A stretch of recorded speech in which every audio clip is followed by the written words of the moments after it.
আসসালামু আলাইকুম। আশা করি সবাই ভালো আছো। আজকে আমরা আলোচনা করব পাস্ট কন্টিনিউয়াস টেন্স সম্পর্কে। তো আমি এখানে লিখেছি, দেখো, পাস্ট কন্টিনিউয়াস টেন্স। প্রথমে আমাদেরকে বাংলা চিনতে হবে পাস্ট কন্টিনিউয়াস টেন্স আমরা কিভাবে চিনবো।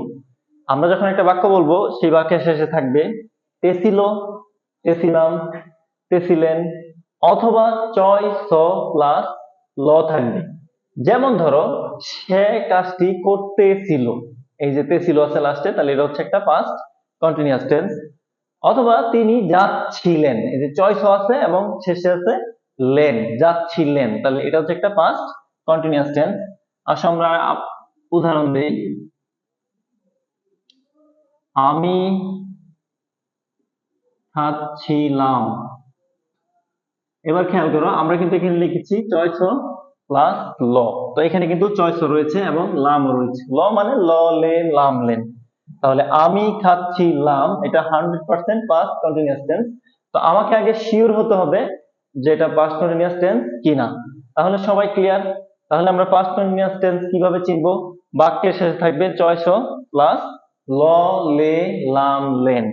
যেমন এখানে ইট দিয়ে আমরা যদি বলি আমি খাচ্ছিলাম, গো দিয়ে আমি যাচ্ছিলাম, তিনি যাচ্ছিলেন, সে লিখতেছিল, এই যে তে ছিল, এটা একটা পাস্ট কন্টিনিউয়াস টেন্স। তারা খেলতেছিল, এটাও একটা পাস্ট কন্টিনিউয়াস টেন্স। তাহলে আমি আরেকবার বলতেছি, পাস্ট কন্টিনিউয়াস টেন্স আমাদের চেনার উপায় হচ্ছে বাক্যের শেষে থাকবে তেছিল, তেছিলাম, তেছিলেন, অথবা চয় স প্লাস ল। এবার আসো ইংরেজিতে আমরা একটা গঠনটা লিখি। প্রথমে আসবে সাবজেক্ট প্লাস, তারপর আসবে ওয়াজ অথবা ওয়ার প্লাস ভার্ব ওয়ানের সাথে আইএনজি প্লাস অবজেক্ট। এটাকে যদি আমরা একটু ব্রেকেটে রাখি, এবার দেখো আমি কিছু ভার্ব এখানে লিখেছি। আমরা জানি ভার্বের রূপ হচ্ছে তিনটা। ভার্বের রূপ হচ্ছে তিনটা, যেমন সংক্ষেপে V1, V2, V3। মানে ভার্বের রূপ হচ্ছে তিনটা: present form, past form, past participle form. আমরা সংক্ষেপে বলি V1, V2, V3। যেমন আমরা জানি গো, গো এর পাস্ট টেন্স কি? Went, gone. Eat, ate, eaten. Write, wrote, written. Play, played, played. তো এগুলো হচ্ছে ভার্ব। তাহলে দেখো আমাদের স্ট্রাকচার: প্রথমে আসবে সাবজেক্ট, তারপর আসবে ওয়াজ অথবা ওয়ার, তারপর আসবে ভার্বের সাথে আইএনজি। এই যে এই পাশে যে V1 রয়েছে, এই V1 তাদের সাথে আমার আইএনজি যোগ করতে হবে এবং তারপর দিতে হবে অবজেক্ট, যদি থাকে, না থাকলে নাই। এবার আসলে আমি খাচ্ছিলাম, এখান থেকে আমরা ইংরেজি করি। তো আমি ইংলিশ কি? প্রথমে আমাকে সাবজেক্ট, এই যে সাবজেক্ট, আর এটা হচ্ছে verb। তো প্রথমে আমাকে লিখতে হবে আমি ইংলিশ হচ্ছে আই। এবার আসো সাবজেক্টের পর আমাকে লিখতে হবে ওয়াজ অথবা ওয়ার। তাহলে আই কয়জন? একজন। আই হচ্ছে সিঙ্গুলার। তো একজন যদি হয় তাহলে হবে ওয়াজ, আর একের অধিক যদি হয় দুইজন তাহলে সেখানে হবে ওয়ার।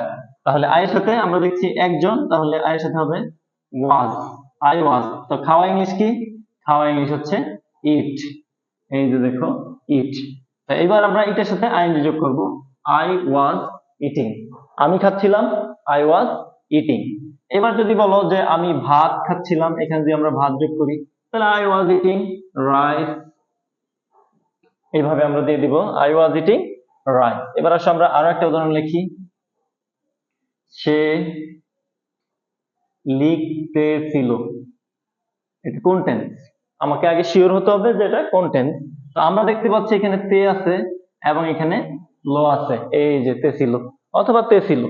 সে লিখতেছিল, তাহলে এটা 100% পাস্ট কন্টিনিউয়াস টেন্স। তাহলে আসো আমরা করি এটা। প্রথমে আমাকে লিখতে হবে সাবজেক্ট, সাবজেক্ট হচ্ছে এখানে হি। তারপর আমাকে লিখতে হবে ওয়াজ অথবা ওয়ার, যেহেতু হি একজন, একজন হলে হবে ওয়াজ। এবার লিখতেছিলাম, তো লিখে ইংরেজি কি? রাইট। তাহলে লিখলাম রাইট, আর রাইটের সাথে আমরা যোগ করব ING, writing, he was writing. এবার এখানে একটা কথা বলি, দেখো রাইট বানানটা খেয়াল করো। এখানে ভার্বটার শেষে কিন্তু ই রয়েছে। তো এই ভার্বের সাথে যখন আমরা আইএনজি যোগ করব, তাহলে এই ইটা উঠে যাবে, রাইটিং। আবার বলতেছি, শুধু রাইট না, যে কোনো ভার্বের পরে যদি ই থাকে আর আমি যদি আইএনজি যোগ করতে যাই, তাহলে সেই ইটা উঠে যাবে। সেই ইটা বাদ দিয়ে আমাকে আইএনজি যোগ করতে হবে। যেমন ধরো আরো যদি এরকম ভাবে আমরা লিখি গিভ, এই যে লাস্টে ই রয়েছে, তখন আমরা দিব গিভিং, আইএনজি, ইটা আমরা বাদ দিয়ে দিলাম। তাহলে আমরা শিখলাম যে যদি কোনো ভার্বের শেষে ই থাকে, আমরা যদি সেই ভার্বের সাথে আইএনজি যোগ করতে চাই তাহলে আমাকে ইটা বাদ দিয়ে আইএনজি যোগ করতে হবে। ওকে, আসো আমরা আরো উদাহরণ দেই।